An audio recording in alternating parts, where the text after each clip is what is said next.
In this video, I'll be talking about one of Nintendo's best multiplayer games that a lot of people missed out on and potentially will never get the chance to play again. We all know about Super Smash Bros. And it's really Nintendo's biggest multiplayer game. It'll be hard for you not to know what Super Smash Bros. Was or is. We all know that Super Smash Bros. Is one of, if not the biggest multiplayer experience that Nintendo has ever made. However, did you know that the creator of the Super Smash Bros. Series also was part of a team that made another multiplayer game on the Nintendo 3DS? Before we can delve deeper onto the topic, let me just give you some context about the game in question. That game being Kid Icarus Uprising for the Nintendo 3DS. This game is a sequel of the Kid Icarus game, which released in 1986. Essentially, the story is the age-old story of the light versus the dark. You play as Pit, who is the captain of Palutena's army, Palutena being the goddess of light. Your main objective is to take down Medusa and her army of darkness. After taking down a few key figures of her army, you then go to take down Medusa herself. After which, all is peaceful. Until a few years later, and there is a resurgence in the Dark Army, and they're back stronger than ever. In this sequel, you go to investigate how Medusa's come back and make your way to stop her once again.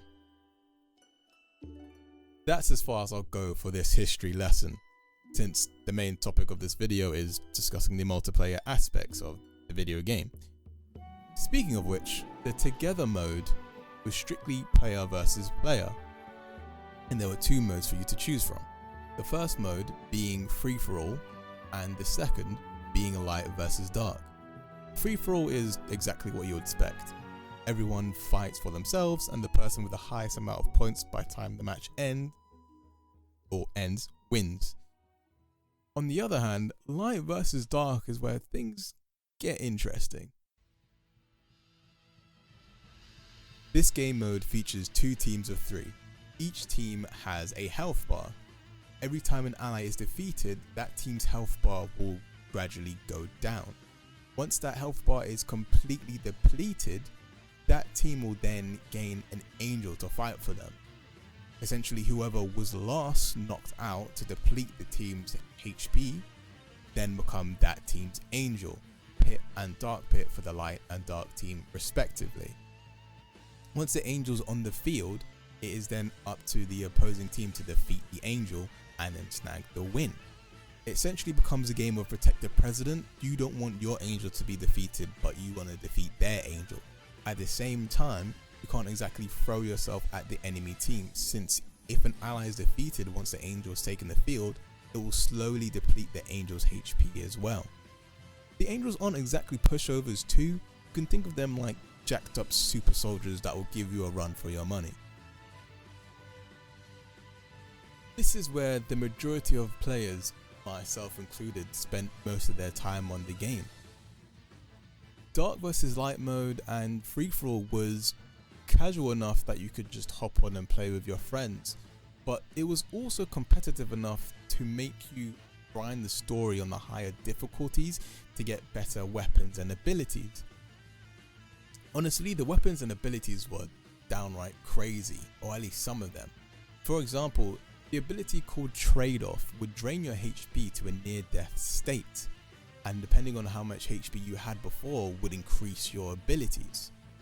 Now, this does sound a bit risky. However, if you're at max HP and you do use Trade-Off, it was well worth the risk, since you would do so much damage it wouldn't even be a joke. This really does shine though when you're fighting the angels, since if you're using on other soldiers in the Together mode, it would pretty much outright kill them in mere seconds. But with the angels, you do so much damage, you'll just chunk their HP. It was well worth the risk being vulnerable. You can think of it like being a glass cannon.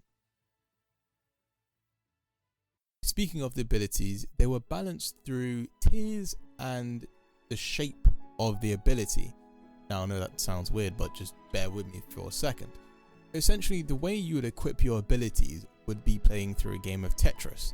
The higher tier or higher level the ability, the bigger / awkward ability was to fit into a box essentially, and you needed to fill out the whole box to get the most bang for your buck. Now I'm pretty sure they did this so it would balance the fact that you can't fit all of the broken and busted abilities onto your character. Some abilities would have to be level 1 and they'll be a bit smaller and easier to fit, and some abilities will be level 5 and they would take up 3/4 or half of your box in order to then equip them and use them in battle in both story mode and together mode. Kid Icarus Uprising featured several weapon types that you could choose from, each excelling in their own area. For example, claws and clubs would excel in close quarters combat, whilst there are other weapons that were a balance of both. I believe the sword and bow come to mind. However, one of the most interesting things for me personally in the game were the Zodiac weapons and abilities. In the story mode, you could actually find hidden rooms that would give you Zodiac themed weapons and abilities that you could then use in the story or use in the player versus player together mode. For example, you could find the Capricorn Club, the Tauros Arm, or even the Libra Sponge. I'm not even sure how that even makes sense. I don't know how Libra and Sponge go together, but hey, is what it is, I guess. Overall, it seemed like Kid Icarus Uprising was ahead of its time. Since it released on the 3DS, there was only so much that could have been done for the game.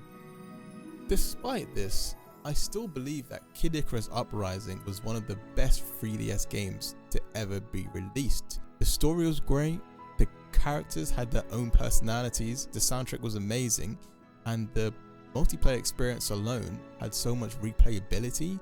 It was just a great time. Anytime I just hopped on to play with my friends or even just play with randoms, I just couldn't stop, I just kept playing.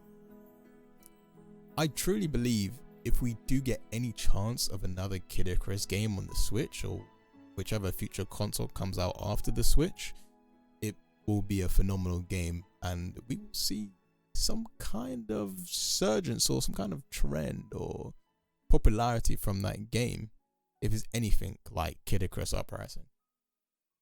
Well, hope you enjoyed the video. Take care.